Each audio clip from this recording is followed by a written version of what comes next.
پھر ایک بیٹی نے سوال کیا ہے کہ آپ اتنی محبت سب کو کیسے دیتی ہیں اور کس طرح سب کے سوالات کے جوابات دیتی ہیں؟ تو محبت کیسے دیتی ہیں؟ میں تو محبت نہیں دیتی، میں تو محبت کا جواب دیتی ہوں۔ میری بیٹیاں مجھ سے اتنی محبت کرتی ہیں، میں تو ان کی محبت کا جواب دیتی ہوں۔ میں ان سے اتنی محبت نہیں کرتی جتنی وہ مجھ سے محبت کرتی ہیں۔ اور اگر محبت کی بات ہے تو اگر آپ مجھے، میں یہ نہیں کہتی میں بہت استاد ہوں، مجھے نہیں سمجھ آتا کہ میں اپنے آپ کو اس درجے پر دیکھوں کہ میں کوئی استاد ہوں، نہیں، میں ابھی اتنی بڑی ہوں ہی نہیں، میرا علم مجھے لگتا ہے اس قابل ہے ہی نہیں کہ میں اپنے آپ کو اساتذہ میں شمار کر سکوں۔ میں تو خود عاجزہ ہوں، طالبہ ہوں۔ تو ہاں، یہ ضرور ہے کہ چونکہ میں 3 بچوں کی ماں بن گئی ہوں تو ممتا کا ایک سوتا ہے جو اللہ رب العزت نے دل سے نکال دیا ہے، پھوڑ دیا ہے، اس چشمے کو نکالا ہے، رواں دواں ہے، تو میرے پاس صرف محبت ہی تو ہے دینے کو، ممتا ہی تو ہے۔ تو آپ سب چونکہ میری بیٹیاں ہیں، اور اگر تھوڑا سا دنیا کی نظر سے دیکھیں تو استاد روحانی ماں کا درجہ رکھتا ہے، استاد روحانی باپ کا درجہ رکھتا ہے، تو ایک ماں کے پاس اپنی اولاد کے لیے سوائے محبت اور دعاؤں کے شاید کچھ اور چیز نہیں ہوتی۔ وہ دنیا کی واحد ہستی ہوتی ہے کہ جب اس کے ہاتھ اٹھتے ہیں تو اس کے ہاتھوں میں سوائے اپنے بچوں کی خوشیوں کے اور کوئی دعا نہیں ہوتی۔ تو محبت کیسے دیتی ہیں؟ تو محبت کا جواب دیتی ہوں۔ جب کبھی محبت دوں گی تو پھر پوچھوں گی کہ کیسی لگی میری محبت، میں تو ابھی آپ کی محبتوں کا جواب دیتی ہوں۔ اور سب کے سوالات کس طرح سے دیکھتی ہیں؟ تو جب آپ سب مجھ سے سوال کرنے کے لیے وقت نکال سکتی ہیں تو پھر کیا میں آپ کے سوالوں کے جواب دینے کے لیے وقت نہیں نکال سکتی؟ تو ضرور نکالنا چاہیے۔ بچہ اپنے ماں سے نہیں سوال پوچھے گا تو کس سے پوچھے گا؟ ماں کو جواب دینے چاہیے۔ پھر کہا کہ بنیاد کیسے رکھی، اتنا بہترین نظم کیسے بنایا؟ تو نظم کیسے بنایا اتنا بہترین، یہ تو مجھے معلوم نہیں کہ ہم نے اتنا بہترین نظم بنایا ہے۔ جو کچھ اللہ تعالیٰ ذہن میں ڈالتے رہتے ہیں وہ ہم بناتے رہتے ہیں، اور پھر ساتھی بہت اچھے ہیں۔ کمال اس میں اس عاجزہ کا کچھ نہیں ہے، ساتھی ٹیم بہت اچھی ہے، ٹیم بہت اچھی ہے۔ ہر نگران بچی اپنی ذمہ داری کو سمجھتی ہے، باادب ہے، پوچھ پوچھ کے چلتی ہے۔ یہ ایک چیز جو تھی وہ ہم نے اپنے اساتذہ سے سیکھی تھی، اور انہوں نے کہا تھا کہ پوچھ پوچھ کے چلنا، اپنے بڑوں سے پوچھ پوچھ کے چلنا، اور ہمیشہ یہ کہنا مجھے کچھ نہیں آتا، استاد سے پوچھ کر بتاؤں گی۔ تو یہ 2 جملے ہم نے سیکھ لیے تھے اپنی طالب علمی کے دور میں ہی کہ مجھے تو کچھ نہیں آتا، میں اپنے استاد سے پوچھ کر آپ کو بتاؤں گی، اور استاد سے پوچھ کر ہی چلنا ہے۔ تو آج بھی یہ روایت پہ اسی پہ ثابت قدم ہے، چھوٹی سے چھوٹی سی بات ہو یا کچھ بھی ہو، بغیر استاد کے مشورے کے نہیں چلتے۔ تو یہ بہترین نظم اللہ رب العزت نے بنوا دیا، کیونکہ اللہ رب العزت نے آپ جیسی پیاری پیاری نگران بیٹیوں سے جوڑ دیا۔ پھر کہا کہ شیطان آپ کو ورغلاتا ہوگا تو اس سے کیسے بچتی ہیں؟ تو بچپن سے سیکھا تھا کہ صبح اٹھ کر 10 مرتبہ تعوذ پڑھ لیں تو شیطان آپ پر حملہ نہیں کرتا، کیونکہ اس کی اصل دشمنی وہ اللہ رب العزت سے جنگ کر رہا ہے، ہم سے نہیں کر رہا، وہ تو ہمیں ورغلانے کے لیے آتا ہے۔ تو جو اس سے لڑ سکتا ہے ہم اس کے حوالے اپنے نفس کو، اپنے تن من دھن کو کر دیتے ہیں کہ اللہ ہمیں طاقت نہیں ہے شیطان سے لڑ سکے، آپ ہماری حفاظت فرمائیے۔ اللہ حفاظت فرماتے ہیں۔ جہاں کہیں نفس بھڑکاتا ہے، ورغلاتا ہے، اللہ سے مدد مانگتے ہیں، صبح اٹھ کر کہہ لیتے ہیں، آنکھ کھلتے ہیں، دعا پڑھنے کے بعد، کلمہ پڑھنے کے بعد جو دوسری بات رب سے کرتے ہیں وہ یہ کرتے ہیں کہ اللہ آج کا پورا دن اپنی رضا والا گزروا دیجئے گا، حاسدوں کے حسد سے بچا لیجئے گا، اللہ نفس کے شر سے بچا لیجئے گا، اللہ غیبت اور غیبت کے اسباب سے بچا لیجئے گا، اللہ زنا اور زنا کے اسباب سے بچا لیجئے گا، کیونکہ یہ سب سے بڑا سبب موبائل فون آپ کے اور میرے ہاتھ میں ہوتا ہے۔ یہ غیبت کا بھی سبب بن جاتا ہے، یہ زنا کا بھی سبب بن جاتا ہے۔ جب اللہ کے سامنے عاجزی بیان کر دی کہ اللہ رب العزت ہم تو عاجز ہیں، کچھ نہیں کر سکتے، آپ ہی بچا سکتے ہیں، آپ بچا لیجئے گا۔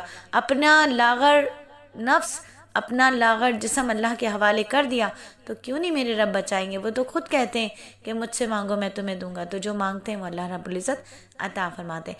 پھر کہا کہ بھائی جان میرے آپ سے 3 سوال ہیں، آپ دعوت و تبلیغ کا کام کرتی ہیں، اس سے آپ کی نسبت کب سے؟ تو میں نے آپ کو بتایا کہ میں جب چھوٹی سی تھی تو جب سے میں پٹھان سلیم کے گھر کی دعوت دے رہی ہوں، دعوت والا کام میں بچپن سے کروا رہے ہیں اللہ رب العزت۔ تو اور شروع سے ہم نے دیکھا ہمارے چچا اور دادا وغیرہ جو تھے وہ سیروزے کی جماعت اور مکی مسجد، مدنی مسجد جایا کرتے تھے۔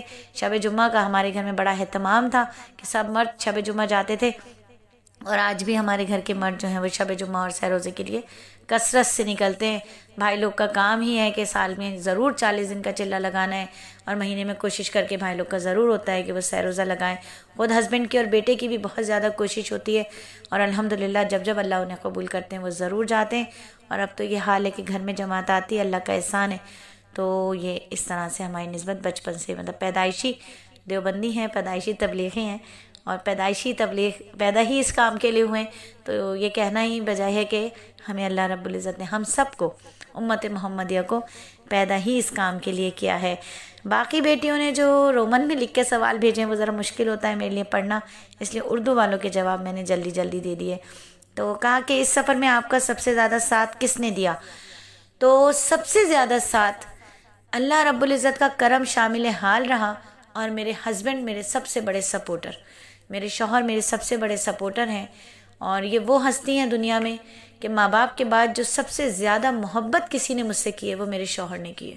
سب سے زیادہ محبت میرے شوہر نے مجھ سے کی ہے، سب سے زیادہ پیار، سب سے زیادہ خیال ماشاءاللہ ماشاءاللہ انہوں نے میرا رکھا ہے، اور ابھی بھی رکھتے ہیں.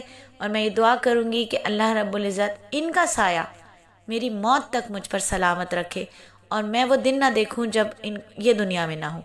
میں چلی جاؤں، یہ میرے بعد جائیں. یہ میری دعا ہے کہ اللہ رب العزت مجھے ان کے نام کی ہی موت عطا فرمائے، کہ میں ان کے نام کی، ان کی نام کے ساتھ اس دنیا سے جاؤں، کیونکہ میں ان سے بہت زیادہ محبت کرتی ہوں. اور میں نے آپ کو بتایا تھا کہ جب میرا حج میں نام آیا تو اس وقت بھی میں نے منت مانی بھی تھی کہ میں جو ہے 50 نفل جا کے مکے میں پڑھوں گی، 50 مدینے پڑھوں گی، جا کے مسجد نبوی میں 50 نوافل ادا کروں گی، 50 نوافل میں بیت اللہ میں ادا کروں گی، اور پوری زندگی مرتے دم تک میں 2 نفل شکرانہ اس بات کا پڑھوں گی کہ اللہ رب العزت آپ نے مجھے اپنے گھر بلایا تھا. اللہ کا احسان ہے، وہ استقامت ہے. اور اسی طرح میری جو ان سے شادی ہوئی تھی تو میں نے یہی تھا مجھے کہ اللہ رب العزت میری ان سے شادی ہوئی ہے تو میں 2 نفل شکرانہ مرتے دم تک پڑھوں گی کہ آپ نے مجھے اتنا پیارا شوہر عطا فرمایا. کیونکہ میں آپ کو یہ بتاؤں کہ مردوں میں یہ انسان تھے. میں نے بہت سارے مردوں کے ساتھ کام کیا تھا، آفس جاب میں تھی، اور بہت سارے کولیگز تھے، لیکن ان تمام مردوں کی بھیڑ میں ایک انسان، بہت سارے انسان بھی ٹکرائے، ایسی بات نہیں ہے، لیکن یہ بہترین انسان تھے. تو بڑا تھا دل کو، کہ کہا کبھی نہیں تھا لیکن دل میں تھا کہ شادی ہو تو اچھا رہے گا. تو بس یہ دعا تھی اور اللہ نے دعا کو قبول کیا. لیکن میری اس بات کو سن کر بچے ایسی دعائیں کرنا نہ شروع کر دیں. ہاں، ماں باپ کی رضامندی بالکل شامل حال تھی، ماں باپ کی رضامندی تھی باقاعدہ، الحمدللہ اللہ کا شکر ہے. تو یہ سارے معاملات تھے. پھر سوالات ماشاءاللہ مجھے اب سمجھ نہیں آ رہا کہ کس کے سوال کا جواب دوں. پھر کہا کہ باجی جان میرا سوال یہ ہے کہ آپ نے پہلے بتایا کہ بہت ماڈرن تھی، تو سفر مطلب اس حسین سفر کی شروعات کیسے ہوئی؟ ایسی کیا بات ہوئی جو بھائی جان کو اس مقدس منزل کی طرف کھینچ کر لائی؟ تو اب الحمدللہ میں نے آپ کو سارا کچھ بتا دیا، اور آپ سب کی یہی خواہش ہے کہ یہ مقدس منزل کی طرف میں کیسے آئی. تو کوئی ایک لمحہ ہوتا ہے زندگی کا جو آپ کو چینج کرتا ہے، کوئی ایک وقت ہوتا ہے، کوئی ایک لمحہ ہوتا ہے جو آپ کو چینج کرتا ہے. تو میں ضرور بتانا چاہوں گی آپ سب کو کہ وہ ایک لمحہ کیا تھا جس نے مجھے بدلا، وہ ایک قصہ کیا تھا جس نے پوری زندگی کو پلٹ کر رکھ دیا، اور زندگی سچ مچ کی زندگی ہو گئی. وہی زندگی جو بندگی والی ہو، زندگی آمد برائے بندگی، زندگی بے بندگی شرمندگی. اور بندے کا لفظ بندہ جو ہے اس کے لغاتی معنی، لغوی معنی یہی ہے کہ لفظ بندے کے معنی ہے غلام. غلام جس کی سانس بھی اپنی نہیں ہے، غلام جو اپنے مالک سے پوچھ کر کھاتا ہے، غلام وہی کھاتا ہے جو مالک دیتا ہے، غلام وہی پہنتا ہے جو مالک پہناتا ہے، غلام اسی نام سے پکارا جاتا ہے جو مالک اس کو پکارتا ہے. تو اللہ رب العزت نے ایک قصے پر میری زندگی کو بدلا، اور وہ قصہ تھا وہ قصہ جو میرے پپا محترم نے کلاس 6 میں مجھے سنایا تھا، کہ وہ ایک غریب عورت جس کے گھر کھانے کو کچھ نہیں تھا. وہ قصہ بھی سن لیجئے تاکہ آپ کو اندازہ ہو کہ کچھ قصے زندگی کو بالکل بدل دیتے ہیں. جزاکم اللہ خیرا کثیر.